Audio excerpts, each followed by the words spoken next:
नमस्कार, मैं हूं प्रीति रघुनंदन और आप देख रहे हैं कच्चा चिट्ठा। आज हम आपको दिखाने जा रहे हैं अमेरिका और रूस, दो महाशक्तियों की जिद ने कैसे दुनिया को जंग के मुहाने पर पहुंचा दिया है। साथ ही दिखाने जा रहे हैं कैसे पड़ोसी मुल्क पाकिस्तान में गृह युद्ध छिड़ गया है। सबसे पहले बात महायुद्ध के खतरे की। रूस की 1.25 लाख से भी ज्यादा सेना ने यूक्रेन को 3 ओर से घेर लिया है। वहीं रूस के पड़ोसी देशों में नाटो सैनिकों का जमावड़ा शुरू हो गया है। एस्टोनिया में अमेरिका के सुपर फाइटर F-35 लैंड हो चुके हैं। नाटो का दावा है कि रूस ने अपने 30,000 और सैनिकों को आधुनिक हथियारों के साथ बेलारूस रवाना कर दिया है। यूक्रेन की नाटो से नजदीकी देख रूस खफा है। वहीं नाटो और रूस में कितना बैर है ये पूरी दुनिया को पता है। वर्चस्व की ये लड़ाई दुनिया को कैसे महायुद्ध के खतरे से डरा रही है, ये देखने के लिए, जानने के लिए जरूर देखिए हमारी ये स्पेशल रिपोर्ट।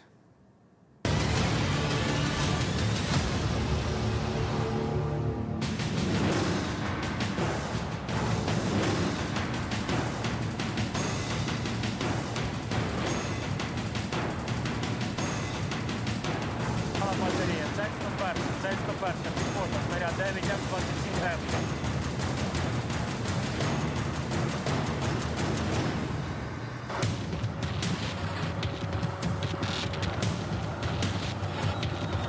ये यूक्रेन की सेना के युद्ध अभ्यास की सबसे ताजा तस्वीरें हैं।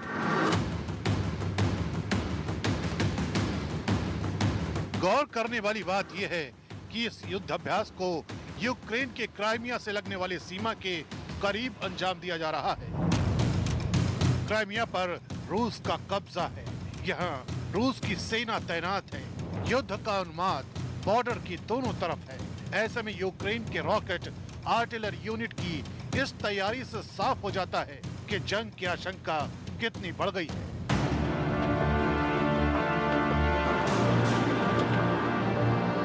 इसी बीच अमेरिका 2000 की तादाद में अमेरिकी सैनिकों को जर्मनी और पोलैंड भेज रहा है।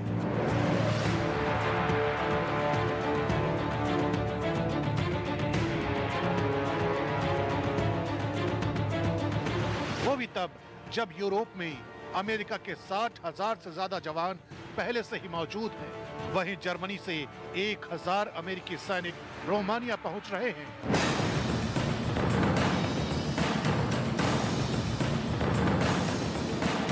अमेरिकी सेना के इस हालिया मूवमेंट को रूस पर दबाव बनाने के तौर पर देखा जा रहा है, क्योंकि रोमानिया और पोलैंड से अमेरिकी सैनिक बहुत कम वक्त में यूक्रेन की सरहद तक पहुंच सकते हैं।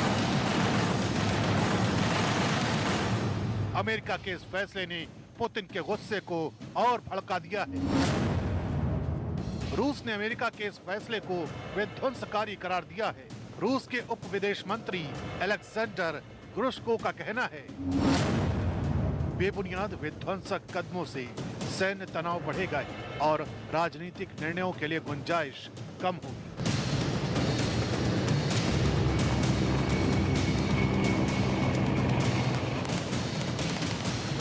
रूस किसी भी हालत में झुकने के लिए तैयार नहीं है। रूस की सेना यूक्रेन को 3 तरफ से घेरे हुए है। साथ ही साथ खुद को जंग की तैयारियों में झोंक रही है।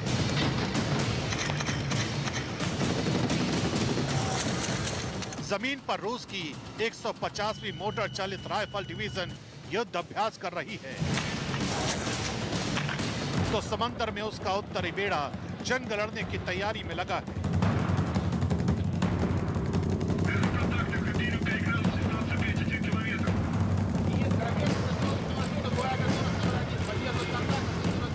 रूस की नेवी इस युद्ध अभ्यास को नॉर्वेजियन सागर में अंजाम दे रही है।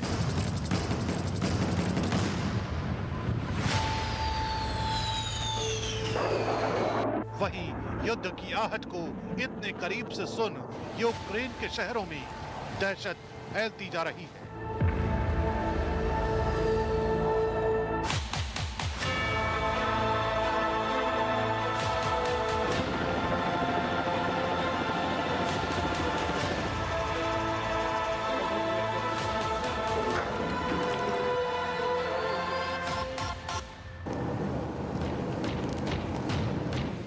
रूस सीमा के काफी करीब यूक्रेन के खार्किव शहर की तस्वीरें। युद्ध के खौफ के बीच यहाँ गोरिल्ला वॉर की ट्रेनिंग चल रही है।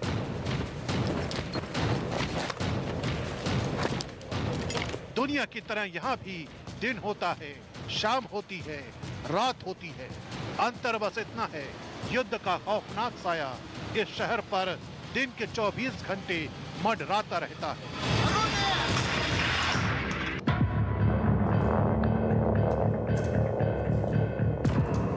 दिन हो या फिर रात, यहाँ रहने वाले जले हुए हैं, अनहोनी की आशंका से सहमे हुए हैं। जंग छिड़ी तो जख्मियों को फौरन इलाज मिले, इसके लिए अस्पताल अलर्ट मोड पर है। युद्ध के दौरान लोगों की हिफाजत के लिए अस्पताल के बेसमेंट को इमरजेंसी शेल्टर में बदल दिया गया है।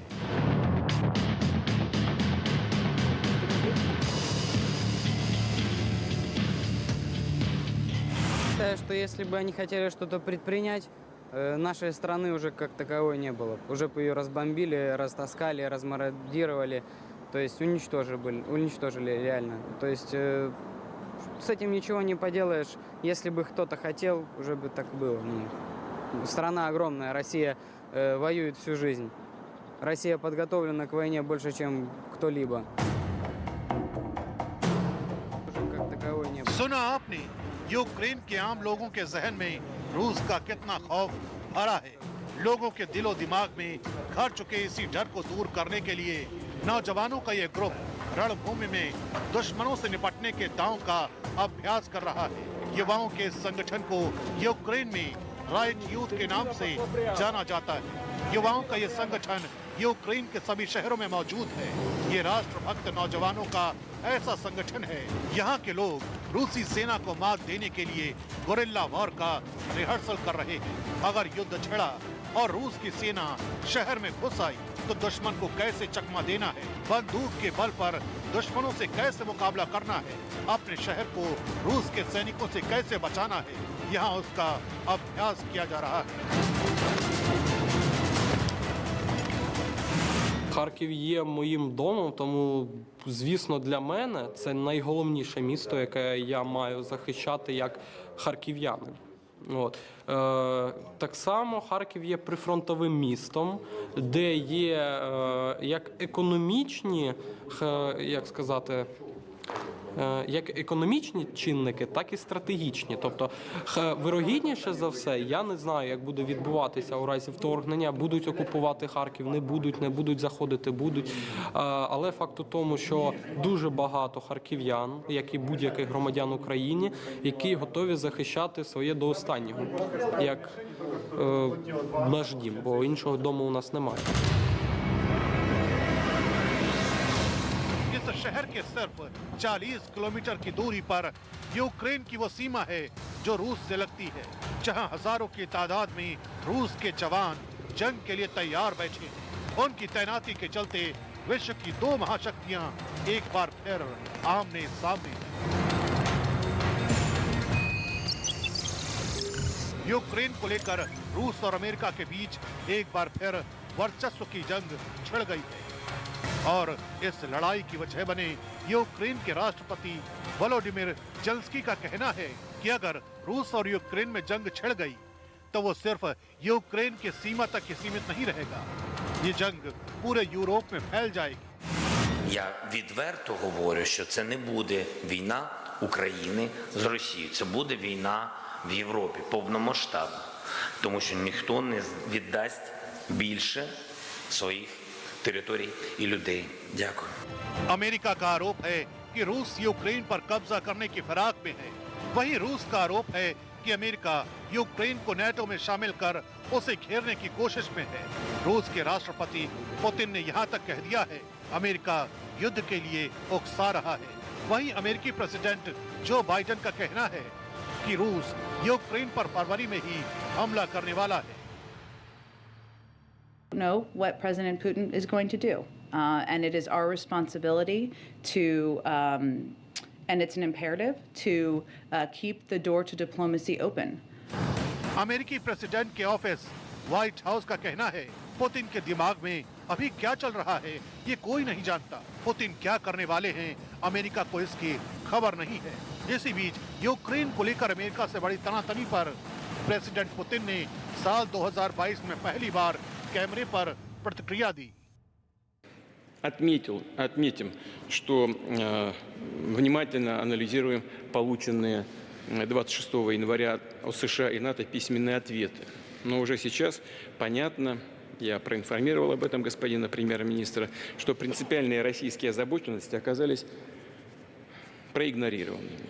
Мы не увидели адекватного учета трех наших ключевых требований, касающихся недопущения расширения на НАТО, отказа от размещения ударных систем вооружений вблизи российских границ, а также возврата военной инфраструктуры блока в Европе к состоянию 1997 года.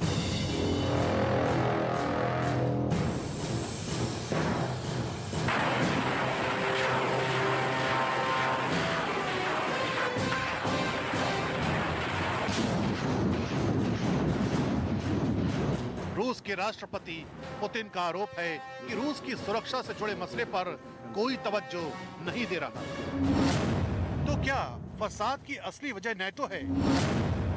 रूस के पड़ोस में नेटो का विस्तार है? क्या नेटो के जरिए अमेरिका रूस की घेराबंदी कर रहा है? यूक्रेन के नेटो में शामिल होने से रूस को क्या खतरा है? रूस की पहली और सबसे बड़ी शर्त यह है कि यूक्रेन को नेटो में शामिल न किया जाए। आखिर पुतिन को यूक्रेन के नेटो में शामिल होने से क्या परेशानी है? इसे समझने के लिए आपको सबसे पहले रूस और यूक्रेन के भूगोल को समझना होगा। फिर नेटो के इतिहास को। सबसे पहले इस मैप को देखिए। दुनिया के सबसे बड़े मुल्क रूस की पश्चिमी सीमा यूक्रेन से मिलती है और यूक्रेन के पड़ोस में यूरोप के देश हैं जो नेटो में सदस्य देश हैं और रूस नेटो को अपना जानी दुश्मन मानता है। यूक्रेन भले ही रूस का पड़ोसी है लेकिन उसका झुकाव नेटो की तरफ ज्यादा है। The belief of NATO countries that it should be up to NATO members to determine who is able to join NATO, and that the door to that should be open. रूस America से Ukraine के NATO में शामिल नहीं होने की guarantee चाहता है, लेकिन ये ना तो यूक्रेन और अमेरिका को मंजूर है और न ही नेटो देश इसके लिए तैयार है। दरअसल पुतिन को लगता है कि अमेरिका अब यूक्रेन में परमाणु हथियार तैनात करना चाहता है। यूक्रेन 4 नेटो देशों पोलैंड, स्लोवाकिया, हंगरी और रोमानिया के साथ सीमा साझा करता है, जहां एक से बढ़कर एक घातक मिसाइलें नेटो ने लगा रखे हैं। Ukraine is under pressure from Russia, military pressure, economic pressure, psychological pressure, but one should not be mistaken. Ukraine has many friends, whereas Russia chose to be isolated. There cannot be pressure on an independent and sovereign country without the support of its friends. America NATO का सबसे बड़ा हिस्सेदार है। Europe में America के 60,000 से भी अधिक सैनिक तैनात हैं। जर्मनी में सबसे अधिक 119 बेस पर 33,948 अमेरिकी सैनिक मौजूद हैं। इटली में 44 बेस पर 12,247 अमेरिकी सैनिक हैं। ब्रिटेन में 24 सैन्य बेस पर अमेरिका के 9,274 जवान हैं। स्पेन में अमेरिका के 4 बेस हैं जिन पर 3,168 सैनिक हैं। वहीं उत्तर में नॉर्वे में 7 बेस पर 733 अमेरिकी जवान हैं और रूस के नजदीकी फिनलैंड में 19 अमेरिकी सैनिक तैनात हैं। इसके अलावा यूरोप में Poland, Romania, Hungary, Bulgaria, Serbia में अमेरिका ने अपने मिलिट्री बेस बना रखे। यूरोप में ये सिर्फ वो ठिकाने हैं जहां सिर्फ अमेरिका के सैनिक तैनात हैं। इसके अलावा नेटो के और सैन्य बेस पूरे यूरोप में फैले हुए हैं। यूरोप, खासकर पश्चिमी यूरोप में नेटो के विस्तार को रूस खुद के लिए खतरा मानता है। रूस 20,000 किलोमीटर से भी लंबी जमीनी सीमा रेखा 14 पड़ोसी देशों के साथ साझा करता है। 20,000 किलोमीटर में करीब 1,215 किलोमीटर सीमा रूस नेटो देशों के साथ साझा करता है, जो कि अमेरिका, नॉर्वे, एस्टोनिया, लातविया और लिथुआनिया से मिलती है। नेटो को रूस अपना दुश्मन मानता है। दरअसल नेटो का गठन ही सोवियत संघ को खंड खंड करने के लिए हुआ था। नॉर्थ अटलांटिक ट्रीटी ऑर्गेनाइजेशन यानी नेटो दूसरे विश्व युद्ध के बाद 1949 में बना था। जिस वक्त नेटो बना यानी 1949 में अमेरिका, ब्रिटेन, कनाडा, फ्रांस, पुर्तगाल समेत 12 देशों ने मिलकर नेटो का निर्माण किया था। तब विश्व के मानचित्र पर नेटो देशों का विस्तार ऐसे था। इसके बाद 1952 में ग्रीस और तुर्की शामिल हो गए। 1955 में जर्मनी और 1982 में स्पेन भी नेटो से जुड़ गया। आगे चलकर 1999 में चेक रिपब्लिक, हंगरी, पोलैंड के जुड़ने से नेटो और मजबूत हो गया।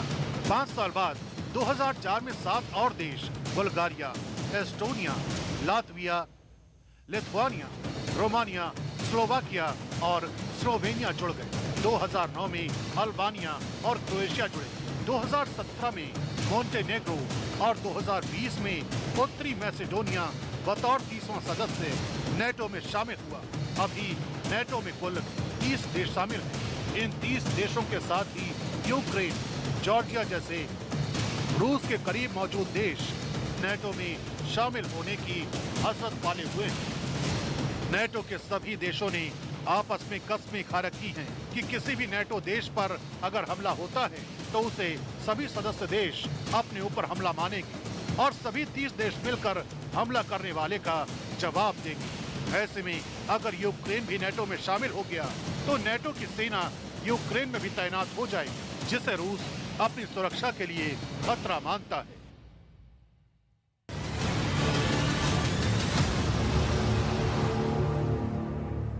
पाकिस्तान में गृह युद्ध छिड़ गया है। बलूचिस्तान में पाकिस्तान सेना के 2 FC यानी फ्रंटियर कोर कैंप पर हमला हुआ है। यह हमला नुश्की और पंजगुर में हुआ है।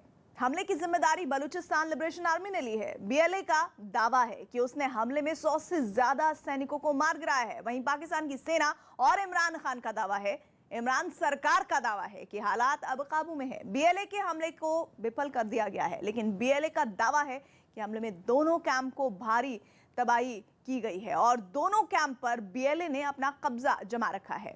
बलूचिस्तान कैसे पाकिस्तान के लिए नासूर बन गया है, BLA पाकिस्तान की सेना के लिए क्यों काल बनकर सामने आई है, देखिए इस रिपोर्ट पे। बलूचिस्तान में BLA का बड़ा हमला। अहम खबर से आपको आगाह करें। ISPR के मुताबिक बलूचिस्तान के इलाके नुश्की और पंजगुर में दहशतगर्दों के हमले। दहशतगर्दों ने सिक्योरिटी फोर्सेस के कैंप को निशाना बनाया।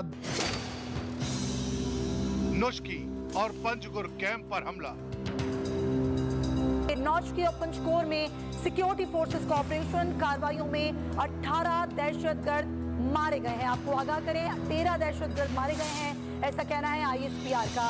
जवाबी कार्रवाई और ऑपरेशन में 7 एहलकार शहीद हो गए हैं। 100 पाकिस्तानी सैनिकों के मारे जाने का दावा। पाकिस्तानी सेना का फ्रंटियर कोर तबाह।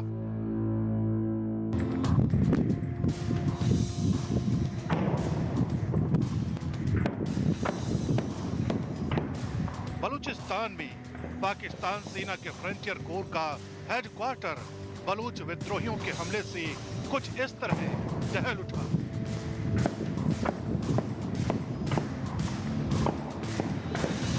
बलूच विद्रोहियों ने नुश्क के साथ ही फ्रंटियर कोर के दूसरे कैंप पंजगुर पर भी धावा बोल दिया। पंजगुर बाजार में भी एक धमाका, बहुत खतरनाक धमाका, वो भी पंजगुर के बड़े कैंप के सामने। ये कैंप के सामने रास्ते मास्ते सारा बंद किया हुआ है। इन दोनों हमले की जिम्मेदारी पाकिस्तान सेना का काल बनकर आई बलूचिस्तान लिबरेशन आर्मी ने ली है। BLA ने प्रेस रिलीज जारी कर दावा किया है। हमले को BLA की माजिद ब्रिगेड ने अंजाम दिया है। माजिद ब्रिगेड के फिदायीन आसानी से नुश्की और पंजगुर कैंप में दाखिल हो गए। 4 घंटे की लड़ाई के बाद दोनों कैंप पर बीएलए का कब्जा जमा लिया। हमले में 100 पाकिस्तानी सैनिक मारे गए हैं। पाकिस्तानी सेना का शिविर तबाह हो गया है। बलूचिस्तान लिबरेशन आर्मी ने दावा तो यहाँ तक किया है, दोनों कैंप के ज्यादातर हिस्से अब भी उसके मजीद ब्रिगेड के कब्जे में हैं। नोशकी में 12 एफसी के जवान अभी तक जो है जख्मी हो चुके हैं और 5 उसमें शहीद हो चुके हैं, और पंजगुर में जो है 11 एफसी के जवान जख्मी और 7 शहीद हो चुके हैं। बलूचिस्तान लिबरेशन आर्मी का दावा है कि हमले के दौरान पाकिस्तान सेना का एक हेलीकॉप्टर भी गिरा दिया गया है। तस्वीरों में आज देख सकते हैं कि कैसे बीएलए के फिदाई लड़ाकों को काबू करने के लिए पाकिस्तान सेना ने हेलीकॉप्टर का इस्तेमाल किया, लेकिन बलूच विद्रोहियों ने एक हेलीकॉप्टर को अपने निशाने पर ले लिया। बताया जा रहा है कि हमले में पाकिस्तान सेना के फ्रंटियर कोर के मेजर जनरल ऐमान बिलाल सफदर की भी मौत हो गई है, लेकिन पाकिस्तानी सेना का दावा है कि हमलावर बलूच विद्रोहियों पर काबू कर लिया गया है। रात देर गए दहशतगर्दों ने नोशकी और पंजौर में एक बड़ा हमला किया, जिसे हमारी अजीम अफवाज ने नाकाम बना दिया और नोशकी में 9 दहशतगर्द मारे गए और 4 पाक फौज के अजीम जवान भी शहीद हुए, और पंजौर में 6 दहशतगर्द मारे गए, और दोनों जगह से पंजौर से भी और नोशकी से भी उन्हें दहशतगर्दों को बाहर धकेल दिया गया, और अजीम फौज ने अपनी रवायात जिंदा रखी, और थोड़े से 4 या 5 लोग इस वक्त पंजौर में भी उनके घेरे में हैं, जिनको के पाक फौज शिकस्त फाश देगी, और ये एक बड़ी अजीम कामयाबी है। पाकिस्तानी सेना ने भी बयान जारी कर कहा है कि बलूच विद्रोहियों के हमले का करारा जवाब दिया गया है। नोशकी और पंजगुर दोनों कैंप में जवाबी कार्रवाई में बलूचिस्तान लिबरेशन आर्मी को भारी नुकसान उठाना पड़ा है। पाकिस्तानी सेना के मुताबिक पंजगुर इलाके में बीएलए के लड़ाकों ने कैंप में घुसने की कोशिश की, लेकिन ऐन वक्त पर जवाबी एक्शन लेकर उस पर काबू पा लिया गया। दोनों हमले जो है वो खुदकुश थे, और 2 गाड़ियां जो हैं वो एक्सप्लोड हुई गेट पे, मगर पंजगुर के हवाले से कहा जा रहा है कि वहां पर कोई जानी नुकसान नहीं हुआ, लेकिन जो नोशकी है वहां पर ही कहा जा रहा है कि कुछ दहशतगर्द उस गाड़ी के बाद अलग से एफसी के हेडक्वार्टर्स में घुसे, मगर जो अभी तक की इत्तलात हमारे पास हैं, जो सिक्योरिटी जराए हमें बता रहे हैं, उनका ये कहना है कि पंजगुर में सिचुएशन अंडर कंट्रोल है। नोशकी में जो है सर्च ऑपरेशन जारी है। अभी तक की इत्तलात के मुताबिक सिर्फ एक जो फौजी है उसके शहीद होने की इत्तलात मिली है। पाकिस्तान के प्रधानमंत्री इमरान खान ने भी बीएलए विद्रोहियों को मुंहतोड़ जवाब देने पर पाकिस्तानी सुरक्षा बलों की तारीफ की है। इमरान खान ने अपने ट्विटर पोस्ट में लिखा है, हम अपने बहादुर सुरक्षा बलों को सलाम करते हैं, जिन्होंने बलूचिस्तान के पंजगुर और नोशकी में सुरक्षा बलों के शिविरों के खिलाफ आतंकवादी हमलों को नाकाम कर दिया। राष्ट्र हमारे सुरक्षा बलों के पीछे एकजुट है, जो हमारी रक्षा के लिए महान बलिदान देना जारी रखते हैं। पाकिस्तान दावा कर रहा है कि बलूच विद्रोहियों पर काबू कर लिया गया है। वहीं बलूचिस्तान लिबरेशन आर्मी ने दावा किया है कि दोनों पक्षों के बीच गोलाबारी लंबे वक्त तक चलने वाली है।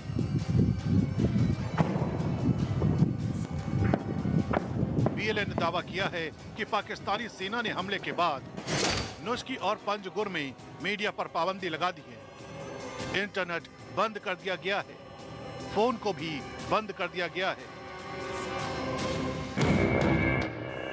और तो और पाकिस्तान सेना की तरफ से हमले को विफल करने के दावे को भी बलूचिस्तान लिबरेशन आर्मी ने झूठा करार दिया है। अब किसका दावा सच्चा है और किसका झूठा, इसकी आधिकारिक पुष्टि अभी नहीं हो पाई है, लेकिन इमरान सरकार में मंत्री शेख राशिद के बयान और इमरान खान के पोस्ट से इतना तो साफ हो गया है कि बीएलए ने नोशकी और पंजगुर में हमला किया है।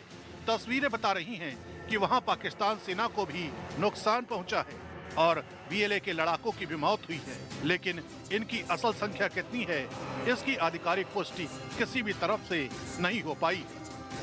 नोशकी बलूचिस्तान की राजधानी क्वेटा से करीब 330 किलोमीटर उत्तर में है। वहीं पंजगुर क्वेटा से करीब 450 किलोमीटर दूर दक्षिण में है। ये सैटेलाइट तस्वीरें उसी कैंप की हैं जहां बीएलए ने बुधवार रात को हमला किया। बीएलए यानी बलूचिस्तान लिबरेशन आर्मी कौन है, पाकिस्तान की सेना इसके निशाने पर क्यों है, इसे जानने से पहले आपको बलूचिस्तान के इतिहास और भूगोल दोनों को समझना होगा। करीब 3.5 लाख वर्ग किलोमीटर में फैला बलूचिस्तान पाकिस्तान का सबसे बड़ा सूबा है। आजादी के वक्त से ही बलूचिस्तान अलग मुल्क की मांग करता रहा है। 15 अगस्त 1947 को बलूचिस्तान ने अपनी आजादी का ऐलान कर दिया। एक साल बाद 1948 में पाकिस्तान ने बलूचिस्तान पर जबरन कब्जा कर लिया। इसी के बाद से बलूचिस्तान में आजादी की आवाज बुलंद होने लगी और तभी से यहाँ पाकिस्तान सेना का जोर जबर जारी है। बलूचिस्तान में पाकिस्तान के हुक्मरानों की जुल्म ज्यादती की तारीख भी उतनी ही पुरानी है। पिछले 2 दशक में पाकिस्तान ने कैसे बलूचिस्तान को जहन्नुम बना दिया। अमेरिकी संस्था गिलगित बलूचिस्तान नेशनल कांग्रेस के मुताबिक बलूचिस्तान में 2004 से अब तक करीब 3,580 लोगों की हत्या की जा चुकी है। 20,000 से ज्यादा लोगों को अगवा किया गया है जिनका आज तक पता नहीं है। सिर्फ इतना ही नहीं, बलूचिस्तान के आम लोगों पर पाकिस्तान की सेना की ज्यादती की तस्वीरें आए दिन दिख जाती हैं। यहाँ तक कि पाकिस्तान सेना के हाथ मासूम बच्चों पर भी बारूद बरसाने से नहीं हिचकते हैं। बलूच महिलाओं से रेप के साथ ही आजादी की आवाज उठाने वालों के लिए टॉर्चर सेल बनाए गए हैं। यानी बलूचिस्तान की आवाज को खामोश करने के लिए पाकिस्तान की बुज़दिल सेना हर वो काम करती है जिससे इंसानियत शर्मसार हो जाए। यही वजह है कि बलूचिस्तानियों ने खुद को कभी पाकिस्तानी नहीं माना और इंतकाम लेने के लिए बॉम्ब और बंदूक उठा ली। बीएलए पाकिस्तान का एक उग्रवादी संगठन है जो 1970 से पाकिस्तान सेना से लड़ रहा है। बीएलए का मकसद पाकिस्तान से बलूचिस्तान को आजाद कराना है। पाकिस्तान समेत कई देश बीएलए को आतंकी संगठन मानते हैं। बीएलए का मानना है 7 दशक में पाकिस्तान ने बलूचिस्तान में सिर्फ कत्लेआम ही नहीं किया, यहाँ की जमीन के नीचे छिपे खजाने को भी जमकर लूटा है। पिछले 2 दशकों में पाकिस्तान ने खुद तो बलूचिस्तान को लूटा ही, सीपेक के बहाने इस इलाके को भी चीन के हाथों गिरवी रख दिया। करीब 87 अरब अमेरिकी डॉलर की लागत वाला सीपेक चीन के शिनजियांग प्रांत को पाकिस्तान के बलूचिस्तान में मौजूद ग्वादर बंदरगाह को जोड़ता है। सीपेक चीन के राष्ट्रपति शी जिनपिंग का सबसे पसंदीदा प्रोजेक्ट है। इस परियोजना का मकसद दुनिया भर में चीन के प्रभाव को बढ़ाना है। चीन ने सीपेक पर अब तक 25 अरब अमेरिकी डॉलर खर्च किए हैं।